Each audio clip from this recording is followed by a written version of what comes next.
Good morning. On behalf of the members and the staff and the board of directors of the Los Alamos Historical Society, we're happy that you are all here this morning for the dedication of the newly restored Romero cabin.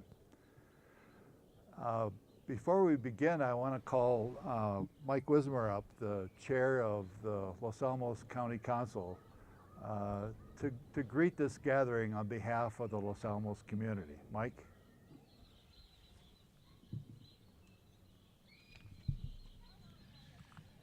Thanks, Denny. I'd like to welcome everyone on behalf of the County of Los Alamos. I'd also like to introduce my colleagues that are here. Councilor Robert Gibson is standing in the back. I'd also like to introduce the current County Administrator, Tony Montalero, who is here in the audience. Tony, and former County Administrator, Max Baker. And welcome everyone to this dedication of the Romero cabin, which was, as you know, originally built in 1913 by Victor Romero and his son-in-law, Vences Gonzalez. So welcome and enjoy the ceremony. Thank you, Mike. I'm Denny Erickson. I'm the current president of the Los Alamos Historical Society. What we're doing here today is remembering what was here on the Pirato Plateau a century ago, about the time that New Mexico was becoming a state, before the ranch school, certainly well before the laboratory, and before the beginnings of the present community in which we live. There were some 36 homesteaders that moved onto the plateau in the early part of the last century.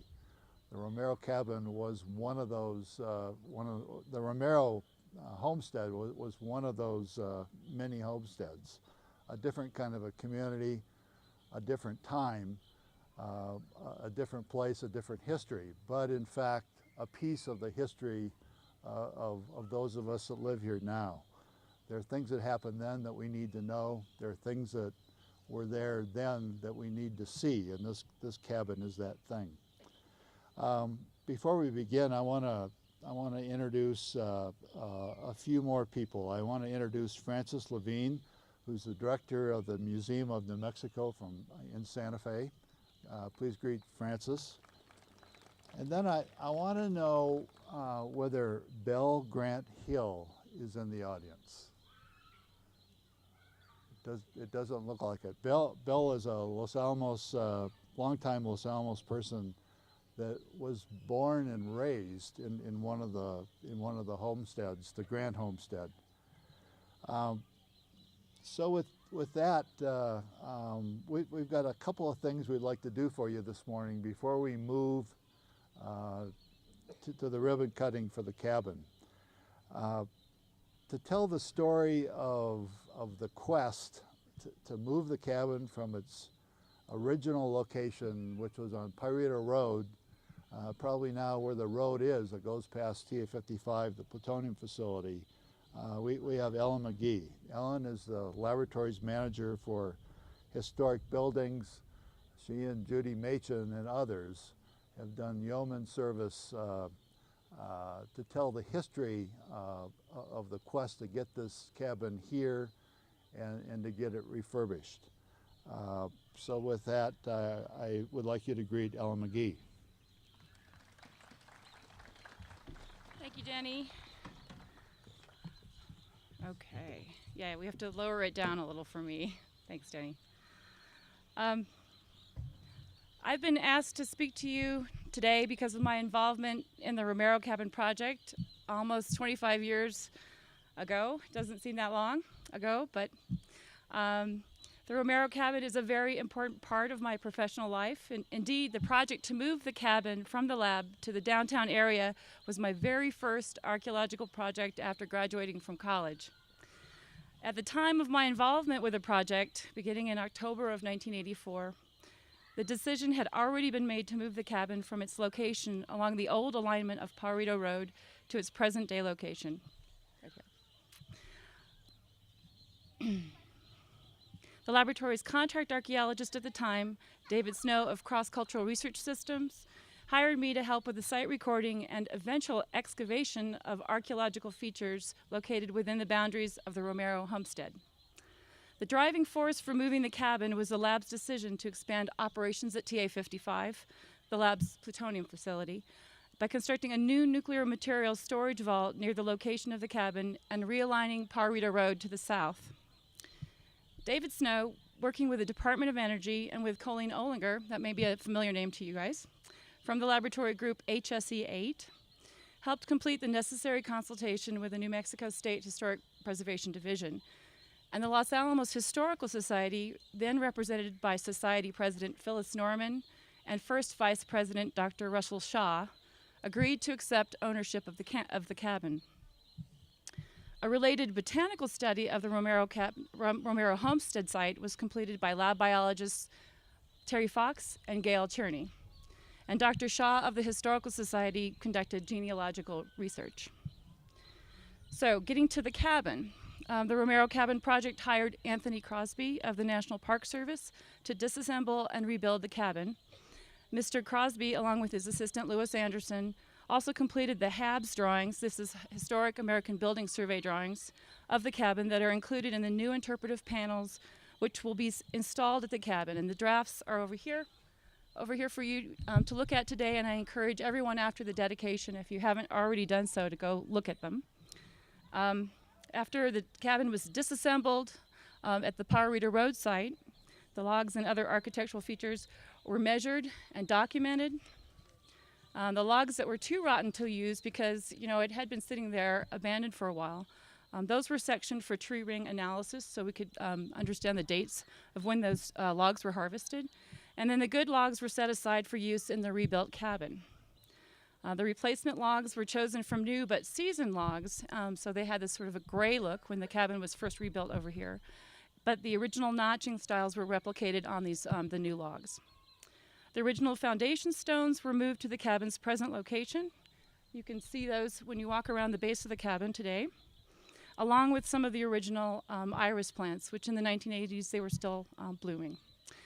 Lanel's staff worked closely with county and historical society staff to choose the best location for the cabin, and it was a very exciting day for all of us when the rebuilt cabin was originally dedicated on October 27th, 1985.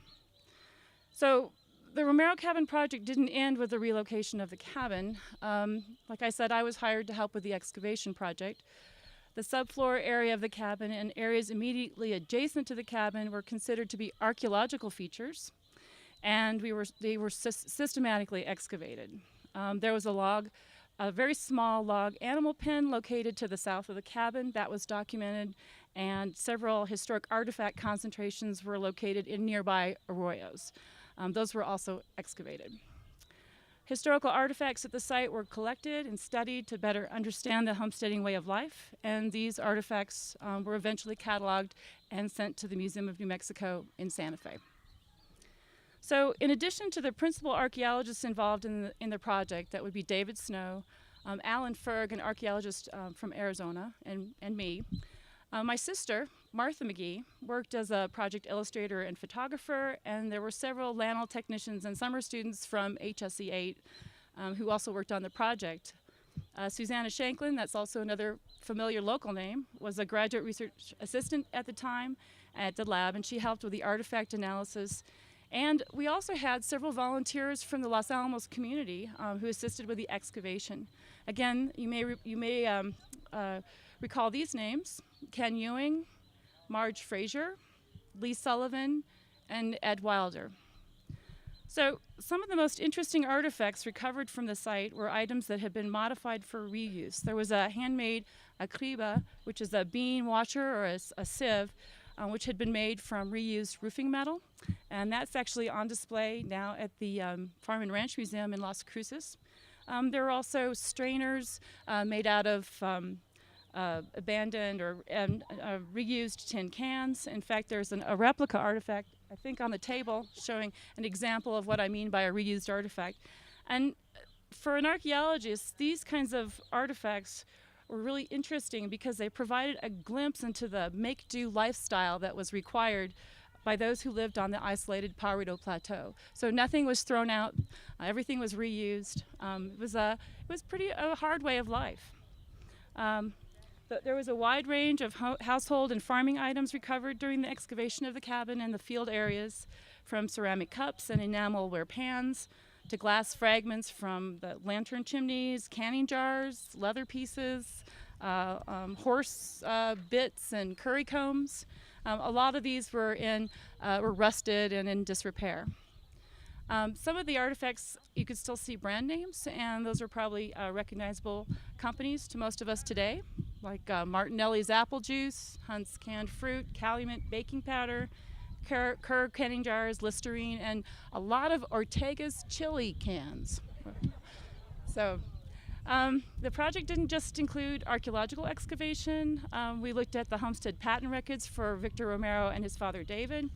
Old surveyor records were researched, and some of the family members were interviewed. And I especially remember a trip we had to take to a farming museum to help us identify some of the fragmentary objects that we found, because it wasn't until we saw intact examples of something where we could identify the little widget that had broken off of it. I was very new to the study of Homestead era artifacts. I had graduated from college expecting to be a prehistoric planeware ceramicist and to go to graduate school immediately after completing the Romero Cabin project. So I had a lot of learning to do. I read through archaeological reports about excavated homestead sites in New Mexico. I looked through old product catalogs, and I researched how to date tin cans, glassware, and ceramics. The Romero Cabin project was an important federal compliance action, but it also resulted in the gift of the cabin to the community of Los Alamos. And like I said, my own career was dramatically altered by my participation in the project. I had intended to work at the lab for just the duration of the project, but my involvement has now led to a 25-year and still going career at LANL, career as a historical archaeologist, and now as a historian pursuing her PhD. So I have the cabin to thank for that. One of the legacies of the Romero Cabin project was the creation of a public monument to the history of homesteading on the plateau, a history that wasn't widely known in the 1980s and is just now getting its fair share of the historical spotlight. After the cabin was moved, I remember working with Hetty Dunn and Pilar Wells of the Historical Museum to develop educational outreach materials related to the history of the cabin and to the history of homesteading. I mean, many of you may remember Pilar Wells. The cabin's role as representative of the homesteading way of life has taken on new significance since the May 2000 Cerro Grande fire. I just had to mention this. 10 years ago, the Cerro Grande fire swept through parts of our town, destroying homes and devastating the community. On lab land, the fire burned several important historic buildings from the Manhattan Project era. But what many people may not know is that most of the remaining wooden homestead buildings and structures at the lab, cabins, sheds, fences, etc., were also destroyed during that fire, a tremendous loss to the history of the homestead era on the plateau. Homestead sites north of town on land managed by the U.S. Forest Service, such as the cabins in Garcia Canyon, were also lost during the fire, making the Romero Cabin one of the few surviving homestead-era cabins on the plateau today. So in order to illustrate the story of the Romero Cabin and of homesteading in general, the panels that you see here today were developed by LANL researcher Judy Mason and me, with design work by Jim Cruz of the laboratory. And the panels also reflect an ongoing collaboration with Dorothy Horde, thank you Dorothy, a local expert in the history of the homestead era and its resources. So these panels and a summary publication that Judy and I and Dorothy are working on that will be completed this year are part of a commitment by the laboratory and by the Los Alamos Site Office of the DOE's and NSA to better tell the history of homesteading on the Pareto Plateau. So I hope you do enjoy the panels. In closing, and I just love spring in New Mexico, I'd like to say that events like the one today, which reflect the continuing importance of the history of homesteading to our community and to the people of northern New Mexico, don't happen without the tireless efforts of individuals and the support of institutions. I would be remiss if I neglected to thank the County of Los Alamos and the many members of the Los Alamos Historical Society who have worked hard over the years to keep the Romero cabin standing, with a special thank you to Romero family members, members of the Pajarito Plateau Homesteaders Association, and of course, Larry Campbell, who valiantly spearheaded this latest rebuilding effort. Thank you, Larry.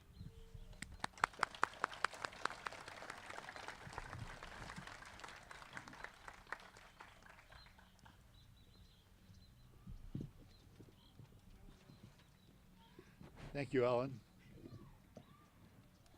So going back a century, these homesteads were used sometimes as refuge from the heat of the valley, to come up here in cooler summers as a station on their way to grazing herds up in the Valle Grande, or as a place to garden and raise crops that grew better in cooler climates than they did in the valley. The Romero family, Victor being the head of the family, came up here about 100 years ago and built this cabin. The Romero family and Vences Gonzalez, who eventually became his son-in-law, were the two folks that originally built that cabin. We have, it turns out, many gifts here today, but one of the gifts is the extended Romero Gonzalez family that are here over many generations. And I would, before we bring up the two brothers, I would like the Romero and Gonzalez family, those of you that are here this morning, to stand and let us recognize you.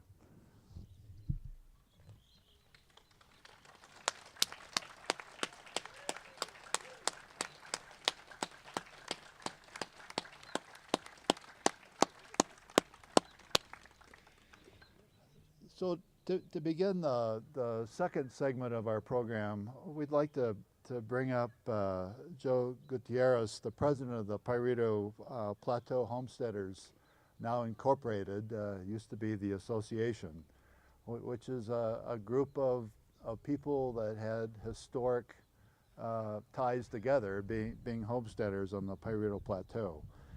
And then also if the two Gonzalez brothers, special friends of this community, Ray and Severo, would also come. And Joe's going to do a little question and answer session with the two brothers to give you a feeling for what it was like to be here beginning a century ago. So with that, would you please welcome Joe Gutierrez and Ray and Severo Gonzalez.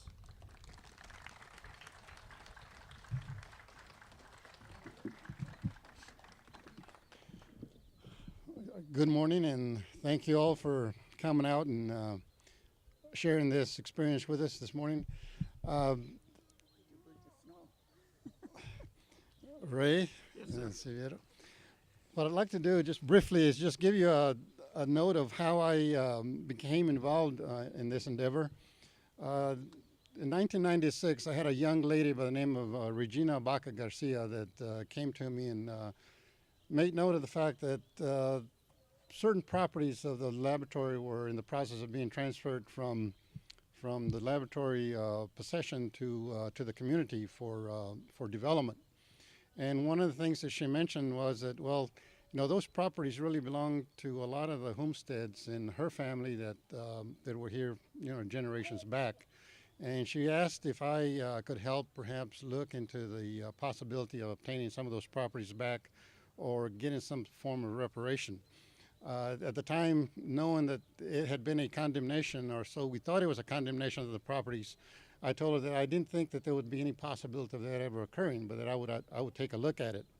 And in doing further search and research, I found that in fact it had not been a condemnation, but simply an eviction.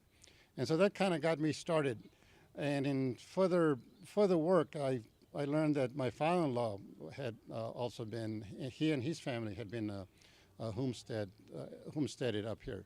So that got me started to collect a group of folks that were still alive, that were some of the original owners of the properties, and that were sons and daughters and other relations of people that had homesteaded. So without much further ado about that, I've collected a great deal of information that's yet to be assembled into some formality. But one of the things that I really treasured was having the opportunity to speak to people like Ray and others, and just learn about their experiences here on the Pajarito. And with that, I'd like to now turn to a question and answer session. And if you don't have a preference, Ray, you were born, I believe, in 1927. That's right. And the government came in and established the Manhattan Project Y here in 1942. So that's a period of about 13 to 14 years. One of the questions I'd like to start off with is, what is one of your first recollections as a young man here in the Pajarito? Can you tell us what's one of the fondest recollections that you have? Well, I live here in Los Alamos. Okay, he's got that. I was born and raised here in Los Alamos, not far from where the post office is, and across from the pond, across from the lake, or pond. And my father worked in the post office, in a trading post. And my grandfather, who lived in Espanola, had the farm out here on the Pajarito Plateau.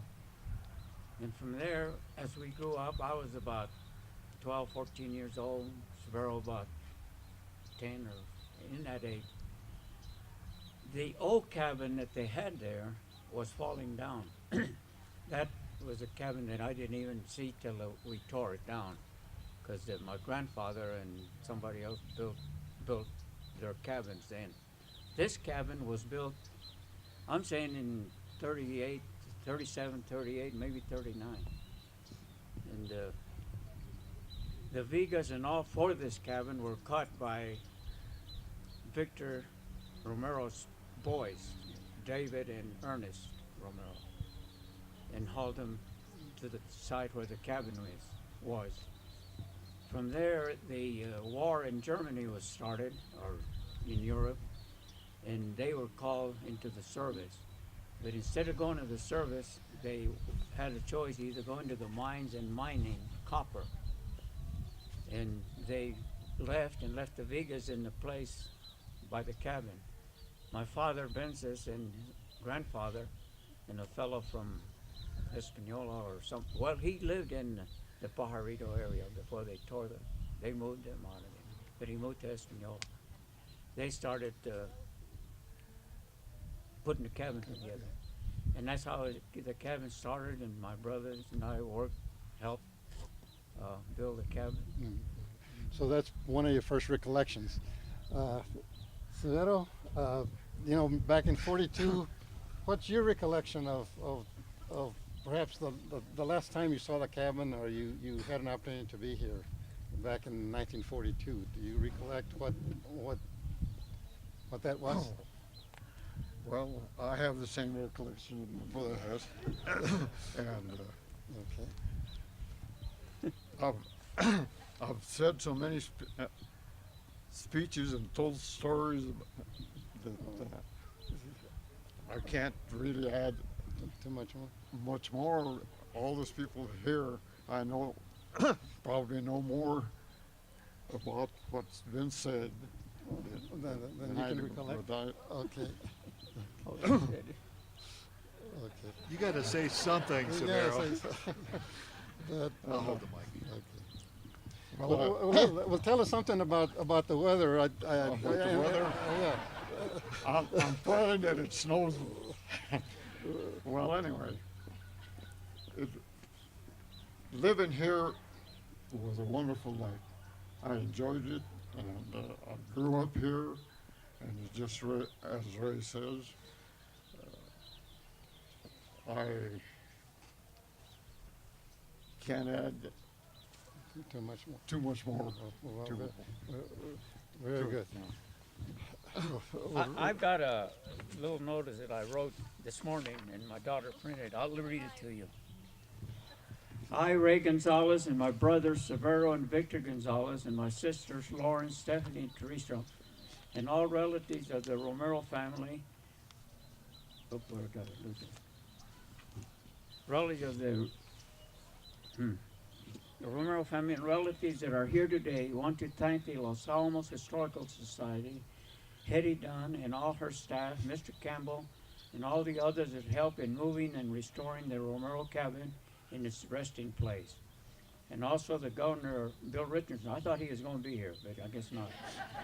I'm real happy that my father, Benson Gonzalez, had a big hand in building this cabin, with a little help from me and my brothers, Severo and Victor. We were young. I was 12, Severo 10, Victor 8. There was a friend from the valley named Marcos Gomez that lived on the Pajarito Plateau, and his family had to move also. Also helped my dad and granddad build their Romero cabin. My aunt Luisita Martinez, who lived to be 104 years old, and some of her children also had a hand in taking care of the cabin. They put plaster between the vigas, and some of her family are here today. The plaster that Aunt Luisita put was on the old cabin, not this cabin, because this cabin was built between 1938 and 1939. My Uncle David and Ernest Romero got all the vigas peeled and hauled them to the site. But before they could build it, the war in Europe broke out, and my uncle went and helped in the copper mines for the copper in Arizona. That was when my dad and grandfather, Victor Romero, got busy and tore down the old cabin and rebuilt the cabin on its original site in Pajarito Mesa. A lot of people put a lot of work into the cabin, and we all have good memories of the good times we had at the place where the cabin was. And we helped Grandpa Victor Romero plant and harvest his beans and corn crop. We thank you for relocating and preserving the cabin and the memories it holds for all the Gonzalez Romero families and for the history of Los Alamos. Thank you.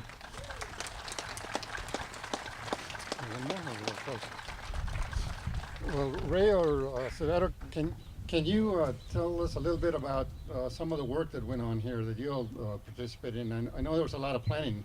Can you talk to us a little bit about the planning? The planning of what? Well, you planted. Oh, the planning. Planted, yes. At the farm there, they planted beans and corn.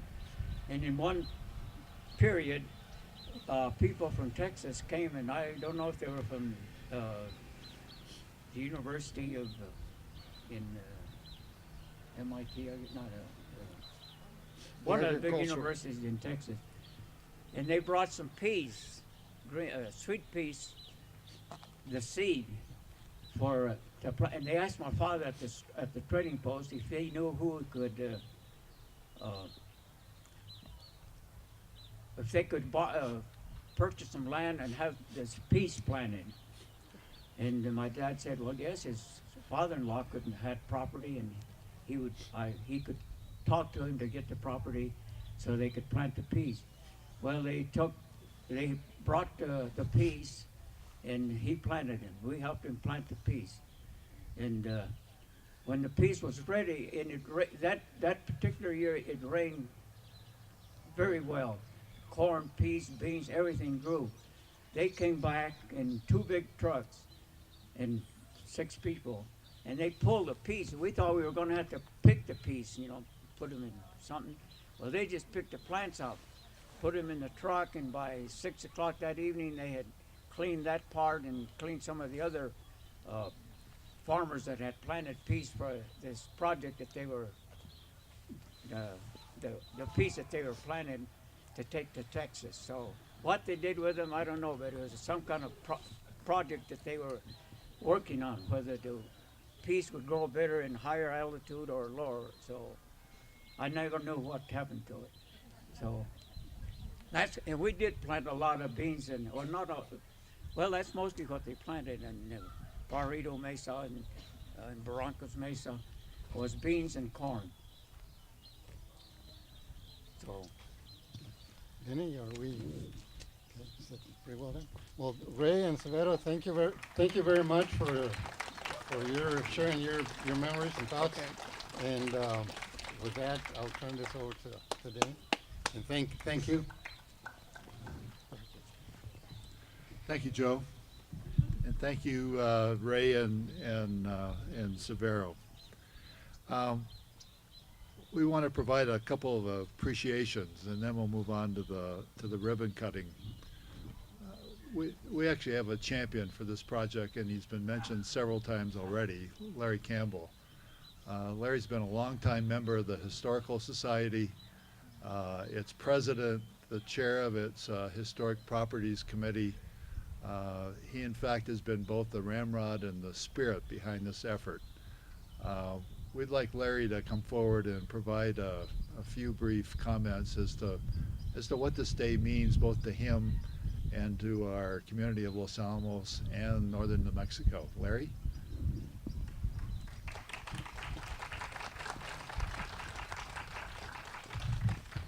Thank you, Denny. I will try to obey your instructions, especially the brevity. If I'd known what I was getting into in this project, I may not have taken it on. However, I'm very pleased to report everyone I asked for help was unstinting in their help. One of the people who hasn't been mentioned before, I wish to mention now, is Ron Wilkins, who is now the chair of the Fuller Lodge Historic District's Advisory Board. He has been a very big help. Also, something about the funding. We got funding for this from the National Park Service, and a gentleman in the front row here, Max Baker, kindly wrote letters in our support for that funding. Later we came to Max and said, well, we're going to need some money from the county, and the county provided us with funds which allowed us to complete the cabin. So Max, thank you. I think as the more you understood the project, actually, the more supporting you were.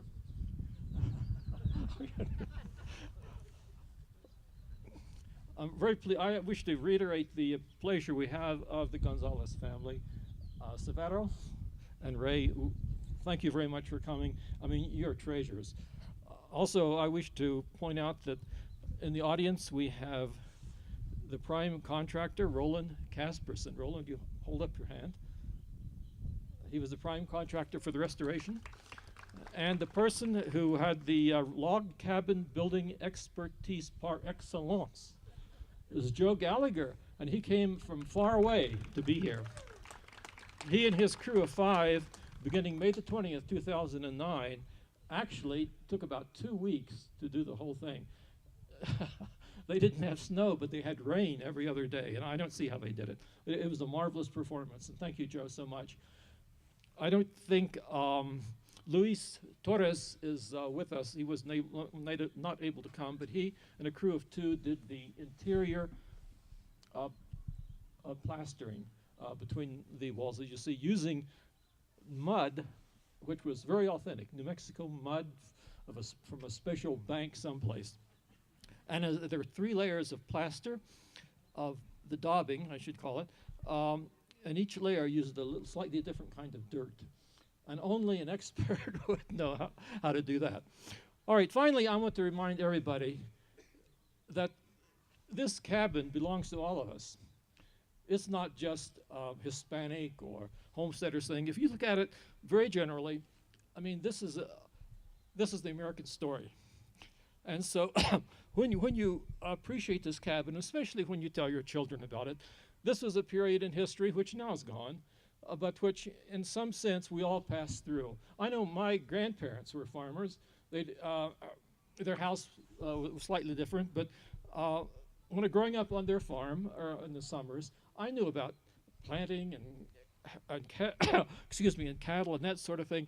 So in a very general sense, this is an American story, and let us all appreciate it. Finally, and last, I want to remind you people that the occupants of this cabin and of the Pajarito homesteaders in general were rich. They were ricos. They were rich in culture. They were rich in values. They were rich in spirituality. And that can be seen by the products you see here. And they passed it on to their children. So that's very special. And the cabin represents this richness and this depth of culture, which is part of our heritage, all of our heritage. So let us be thankful for that. Denny, those are the end of my remarks. Thank you, Larry. Job well done. So you've noticed the list of appreciations on, or special thanks on one of the flies of the program. We could probably give one of our Tuesday evening lectures on the story of what it took to get to this point, but we'll keep that to ourselves, the details.